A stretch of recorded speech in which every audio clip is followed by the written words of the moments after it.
Skymax. Boss of the routine, Skymax. Shatanga, Punzama Mindipam Shika Shika. Downtown we run, rest.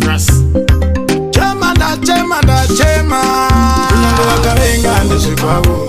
Bauta ndichesa takumba kwavo. Kawangu ndisiya waite tumupambuka. Andisi munu wavo. Wakarenga andeshe kwavo. Bauta ndichesa takumba kwavo. Kawangu ndisiya waite tumupambuka. Andisi munu wavo. Koktaxi nduunange sede. Ndichishanda wakanana ne manede. Koktaxi nduunange sede. Ndichishanda wachitipo kwa mashwede. Kana ndisina basa wasandichaka. Ndisiye indiende. Vamwe vanongona pandatadza. Asi pandagona havatende. Kunyangwe vakavenga ndezve kwavo. Vaudza ndichesa takumba kwavo. Kavangu ndisiya vaite tumupambuka. Handisi munhu wavo.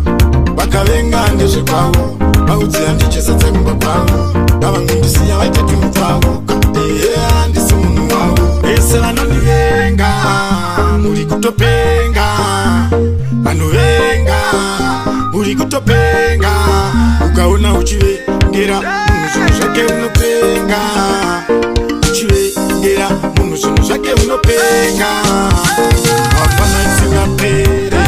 Hapana isingapere. Isingapere. Hapana isingapere. Hapana isingapere. Hapana isingapere. Isingapere.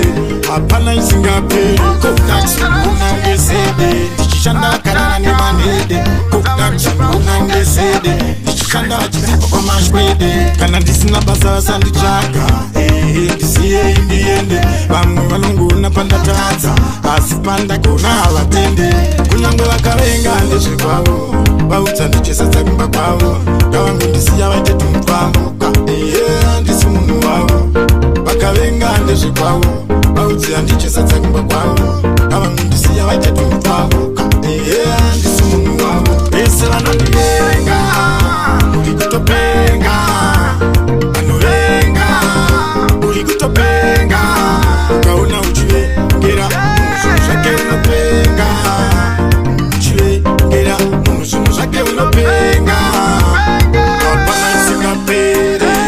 Hapana isingapere. Isingapere. Hapana isingapere.